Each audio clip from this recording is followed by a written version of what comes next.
TDP అధినేత చంద్రబాబు గారిని రాజకీయంగా ఎదుర్కోలేక జగన్మోహన్ రెడ్డి చంద్రబాబు గారి ఫోన్ని ట్యాప్ చేయించారని, చంద్రబాబు గారి ఫోన్ ట్యాప్ చేయడం కారణం చేత జగన్మోహన్ రెడ్డి టీంలో ఓ కీలక నేత అరెస్ట్ కాబోతున్నారని, ఆయనపై వేటు పడబోతోంది అంటూ కూడా ఒక వార్త ఇప్పుడు సోషల్ మీడియా వేదికగా చక్కర్లు కొడుతున్నటువంటి నేపథ్యంలో ఈ అంశానికి సంబంధించి మనతో మాట్లాడేందుకు ప్రముఖ సీనియర్ జర్నలిస్ట్ దుర్గా వడ్లమాని గారు మనతో ఉన్నారు. మేడంతో మాట్లాడదు. మేడం నమస్తే. మేడం నమస్తే అండి. మేడం, జగన్మోహన్ రెడ్డి చంద్రబాబు గారి ఫోన్ని ట్యాప్ చేయించారని, చంద్రబాబు గారి ఫోన్ ట్యాప్ చేయించిన కారణం చేత జగన్మోహన్ రెడ్డి టీంలో ఒక కీలక నేత మీద వేటు పడబోతుందని, త్వరలోనే ఆయన అరెస్ట్ కాబోతున్నారు అంటూ కూడా ఒక వార్త సోషల్ మీడియా వేదికగా చక్కర్లు కొడుతూ ఉంది. ఏంటి మేడం, నిజంగానే చంద్రబాబు గారి ఫోన్ ట్యాప్ అయిందా? ఆ ట్యాప్ చేయించింది ఎవరు త్వరలో అరెస్ట్ కాబోతున్నారు? ఆ కీలక నేత ఎవరు? ఆ కీలక వ్యక్తి ఎవరు అంటే ఏం చెప్తారు? ఇప్పుడు నిప్పులేందే పొగరాదండి. మనకు ఆల్రెడీ ఇక్కడ అదే నడుస్తోంది. ఇప్పుడు కరెక్ట్గా ఎన్నికల ముందు తెలంగాణలో ఏం చేశారు? బీఆర్ఎస్ ప్రభుత్వం, బీఆర్ఎస్లోని కీలక నేతలు మొత్తం 3 పోలీస్ అధికారులు ట్యాప్ చేయించారు. ఇప్పుడు ఆ ప్రభాకర్ రావు అన్న ఆయన భయపడి వెనక్కి వచ్చారో వస్తారో ఏదో జరిగింది. ఇక్కడ మొత్తం అందరివి ట్యాప్ చేసి వాళ్ళు డబ్బులు కూడా పంపకాలు జరిగాయి, వాళ్ళని బ్లాక్మెయిల్ చేసి అని విన్నాం. ఇంకొక విషయం ఏంటంటే, కేసీఆర్ గారిని తీసుకుంటే మనం, కేసీఆర్ గారి 10 ఏళ్ల పాలనలో మొదట 5 ఏళ్ళు కొంతవరకు పర్వాలేదు. ఆయన వచ్చిందే ఉద్యమం నేపథ్యంలో వచ్చారు కాబట్టి అంతవరకు ఓకే. రెండో టర్మ్ ఆయన ఏం చేశారో మనందరికీ తెలుసు. భూ కబ్జాలు ఇవి అవి, అసలు రాష్ట్రం అతలాకుతలం అయిపోయింది. ఆ దురహంకారం ఇంకా ఆయన దిగలేదు. ఆ తర్వాత అసలు యాక్చువల్గా 2019లో ఒక్క ఛాన్స్తో జగన్మోహన్ రెడ్డి వచ్చినప్పుడు జగన్మోహన్ రెడ్డికి అన్ని విధాలుగా సహాయపడింది ఒక రకంగా కేసీఆర్. మీకు గుర్తుంటే అప్పుడు 1000 కోట్లు ఎంతో పంపించారని, తర్వాత ఈ నాగార్జున సాగర్ది ఇది అదేదో పగలగొట్టించి అవన్నీ కూడా మనం అంటే ప్రత్యక్షంగా పరోక్షంగా చాలా సహాయం చేశారు అంటూ కూడా గతంలో కొన్ని వార్తలు వచ్చాయి మనకి. ఎందుకంటే కేసీఆర్ వచ్చింది తెలుగుదేశం నుంచి, ఓకే, వచ్చినా కూడా నాయకుడు అవ్వాలనుకున్నాడు, అయ్యాడు. ఈరోజు 10 ఏళ్ళు అయిపోయింది, ఇంట్లో ఉన్నాడు ఆయన. ఇక్కడ ఇప్పుడు మళ్ళా సేమ్ అదే విధానంలో జగన్మోహన్ రెడ్డికి ఏమైనా హెల్ప్ చేయాలనుకుంటున్నాడేమో ఆయన. అంటే ఇప్పుడు నెగ్గడు అని ఒక ఇంటెలిజెన్స్ రిపోర్ట్ వచ్చింది కాబట్టి ఇక్కడ ఎలాగ పోయాడు ఆయన. ఆంధ్ర వాళ్ళని తిట్టి మళ్ళీ ఆంధ్ర వాళ్ళకి, అంటే జగన్మోహన్ రెడ్డికి హెల్ప్ చేశాడు ఆయన. ఆయన చివరి వరకు ఆంధ్ర వాళ్ళని తిడుతూనే ఉన్నాడు కదా. ఆంధ్ర వాళ్ళ దగ్గర బెనిఫిట్లు పొంది డబ్బులంతా దండుకుని ఆంధ్ర వాళ్ళని తిట్టాడు. ఇప్పుడు మళ్ళీ జగన్మోహన్ రెడ్డికి హెల్ప్ చేద్దామని చూస్తున్నాడు ఆయన. ఎందుకని? ఎలాగ తను పోయాడు, కనీసం తన శిష్యుడైనా ఉంటే బాగుంటుందని. కనీసం కొన్ని పనులు అవుతాయి. కానీ ఇప్పుడు మీరు చెప్పినట్టుగా మీకు గుర్తుంటే ఇంటెలిజెంట్ చీఫ్ అప్పుడు ఏబి వెంకటేశ్వరరావు గారు అప్పుడు ఉన్నారు కదా.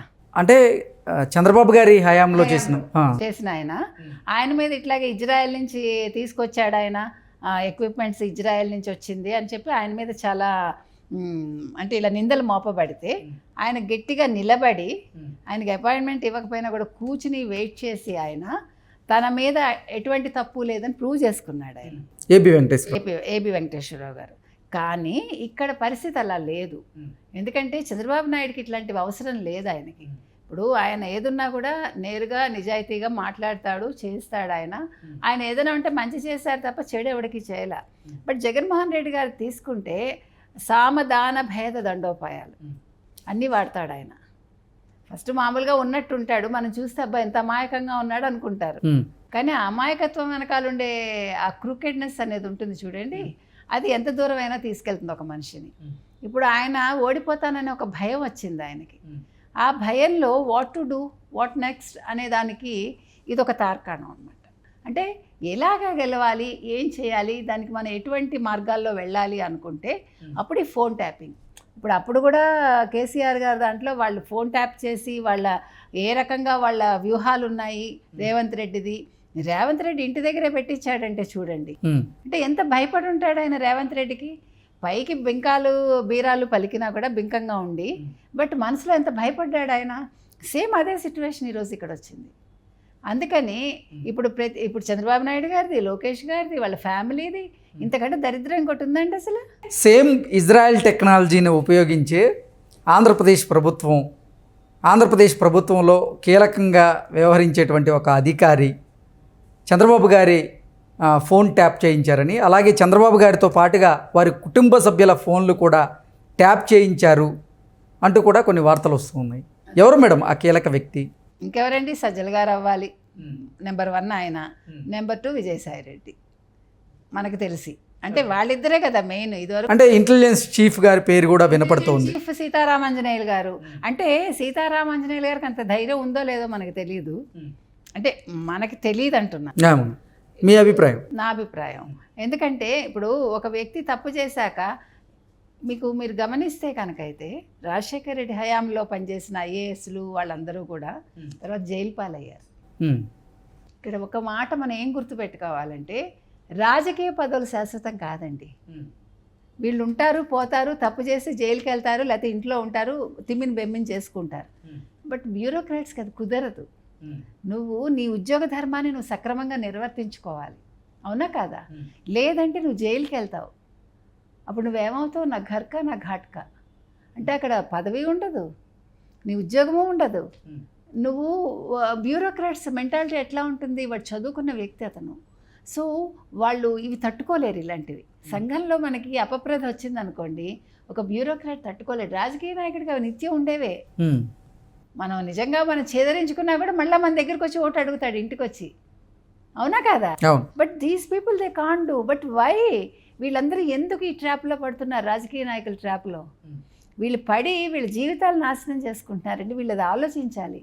ఇప్పుడు ఒక సిఎస్ అయినా, ఒక డీజీపీ అయినా, లేదు ఇప్పుడు ఇక్కడ ఇంటెలిజెంట్ ఆయన ఎవరు, ఇంటెలిజెంట్ చీఫ్ సీతారామాంజనేయులు గారైనా వీళ్ళు ఆలోచించుకోవాలి. ఇది పైవాడు చెప్పాడని చేస్తే, ఇప్పుడు సజ్జల చెప్పారు అనుకుందాం మనం, ఇప్పుడు సజ్జలే వెనకాల బ్రెయిన్ ఉండొచ్చు. సజ్జల చెప్పినందువల్ల నష్టపోయేది ఎవడు? రేపొద్దున సజ్జలకేం కాదు, because he doesn't have any position. అంటే ఊరికి చెప్పుకోవడానికి పొజిషన్ తప్ప, he's not a government employee. But whereas he's a chief. గతంలో కూడా చూసాం, కొంతమంది రాజకీయ నాయకుల వల్ల కొంతమంది ఐఏఎస్లు జైలుకి వెళ్ళాల్సిన పరిస్థితులు కూడా మనం చూసాం.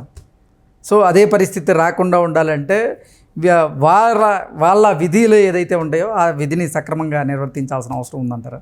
తప్పకుండానండి.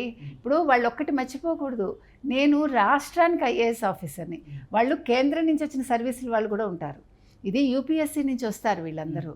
సో వాళ్ళు ఒక భారతదేశానికి సంబంధించిన వాళ్ళు, భారతదేశం నుంచి ఒక్కొక్క రాష్ట్రానికి వస్తారు. అంటే అవసరాన్ని బట్టి పంపిస్తారు కదా.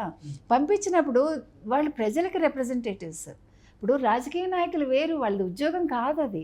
But he's having a job, he's holding a job. So he's accountable to his ఉన్నతాధికారులకి. ఆ రకంగా చూసుకుంటే ఒక ప్రైమ్ మినిస్టర్కి అనుకుందాం మనం, అంటే ఆ హైరార్కీలో. సో వాళ్ళు ఒక ఉన్నత స్థానంలో ఉన్న వ్యక్తులు ఆ రకంగా చేయడం చాలా అసహ్యంగా ఉంటుందండి. వాళ్ళు ఆలోచించుకోవాలి దీని గురించి. ఎందుకు నేను ఇలా ఎందుకంటే ఇప్పుడు వాళ్ళు ఏం బాగుంటున్నారండి? ఇప్పుడు మహా అయితే నీకు కొంత భూమి రావచ్చు, కొన్ని ఎకరాల భూమి తెచ్చుకుంటావు, ఒక ఇల్లు తెచ్చుకుంటావు, దానివల్ల కలిసి వచ్చేదేంటి? మనిషికి మంచి పేరే జీవితకాలం ఉంటుందండి. మనం చచ్చిపోయాక మిగిలేదు కూడా మంచి పేరే. ఈ ఆస్తులు ఎవడో అనుభవిస్తాడు, అది మర్చిపోకూడదు బ్యూరోక్రాట్స్ అందరూ. సో ఇప్పుడు ఈ ఇంటెలిజెంట్ చీఫ్ అయినా లేకపోతే మరొకరైనా వాళ్ళు ఇది దృష్టిలో పెట్టుకుని, ఒళ్ళు దగ్గర పెట్టుకుని వాళ్ళ డ్యూటీ వాళ్ళు చేస్తే ఇటువంటి విషయాల్లో తలదూర్చరండి. ఇప్పుడు దీనివల్ల ఎంత అసహ్యం అండి అది. అసలు పక్క వ్యక్తి మాటలు మనం వినడం అనేది అంతకంట అసలు ఒక నేరం ఇంకోటి లేదండి. It's a criminal. ఇప్పుడు భార్యాభర్తలు ఒకళ్ళ ఫోన్ ఒకళ్ళు వినడానికి మనం ఒప్పుకోం. ఇప్పుడు నా ఫోన్ మా వారు తీస్తే I won't accept unless without my permission. అటువంటిది మనం ఎన్నో మాట్లాడుకుంటాం. ఇప్పుడు ఫ్రెండ్స్తో మాట్లాడుకుంటాము, హస్బెండ్ అండ్ వైఫ్ మాట్లాడుకుంటారు, పిల్లలు మాట్లాడుకుంటారు, స్నేహితులు మాట్లాడుకుంటారు, ఎన్నో రకాలు మాట్లాడుకుంటామండి. మంచి మాట్లాడుకుంటాం, చెడు మాట్లాడుకుంటాం, తిట్టుకుంటాం. అది వినే హక్కు మనకు లేదు. అది వీళ్ళందరూ మర్చిపోతున్నారు. అది చాలా తప్పండి. అది చాలా పెద్ద క్రైమ్. అది దీనికి తప్పకుండా శిక్ష పడాలండి. ఎవరిని వదలకూడదు. మీరు ఇవాళ వినుంటే కేటీఆర్ ఏమన్నాడు తెలుసా మీకు? మీరు మీడియా వాళ్ళు ఫోన్ ట్యాపింగ్ల మీద కాదండి దృష్టి పెట్టాల్సింది, నీళ్లు రావట్లేదు, వాటర్ ట్యాంక్స్లో నీళ్ళు తెచ్చుకుంటున్నారు, ట్యాంకర్లో నీళ్ళు వస్తున్నాయని. ట్యాంకర్లో నీళ్ళు ఎక్కడ రావట్లేదండి చాలా ఏరియాల్లో. ఇదివరకు 2 రోజులకి నీళ్ళు వస్తే ఇప్పుడు రోజు విడిచి రోజు వస్తున్నాయి.